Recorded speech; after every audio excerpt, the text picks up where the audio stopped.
তো গরম হয়ে গেছে গা অতিরিক্ত, তো অতিরিক্ত গরমের জ্বালায় আর পারন যান না, এমন গরম আর হইয়া মানে। তারপরে লোকে গাড়িও ধুইলে একটু আমরা বানাইছি কেন লিখে সুইমিং পুল, আর সঙ্গে গাড়িটাও একটু পরিষ্কার অবস্থা খারাপ হয়েছে। কালকেই দিয়েছিলাম কিন্তু কিটা জানি আবার জানি কোন জঙ্গলে দিয়ে গেছে, কই গেছে কালকে গাড়ি নিয়ে সোনাটা এইরকম অবস্থা করছে ওখানে, গাড়ির অবস্থা খারাপ করে দিয়েছে। তো আজকে আবার একটু ধুয়ে নেই। তো এখানে আমার লোকালরা আছে, দইন না, কোনো অসুবিধা নাই, টাকা পয়সা লাগে না, ফ্রি অফ কস্ট। তো এখানে বাতিজা লোক একটু গাড়ি ধুয়ে নিচ্ছে, বলে কি হয়ে যাবে আজকে পরিষ্কার, হ্যাঁ পরিষ্কার করার বলে।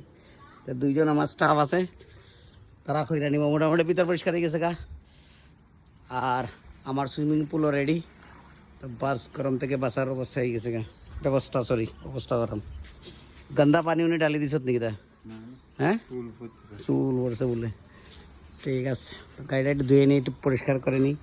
হাহাকার লাগে দেখি সামনের থেকে দরজা খোলা থাকায়, আরে বাপরে খতরনাক লাগে দিকে।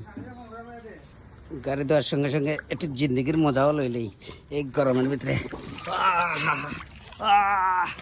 আমার সুইমিং পুল খুব আরাম পাইলাম জীবনে, এত গরম হয়ে লাভ নাই। একটু সুইমিং পুলে ঢুকিয়েও গিয়া একটু স্নান করলি। আর আমার গাড়িটা দেখো কে খতরনাক লাগে এখান থেকে, এই লোক দেখো কিতনা খতরনাক লাগতা है, কালা কালা পুরা।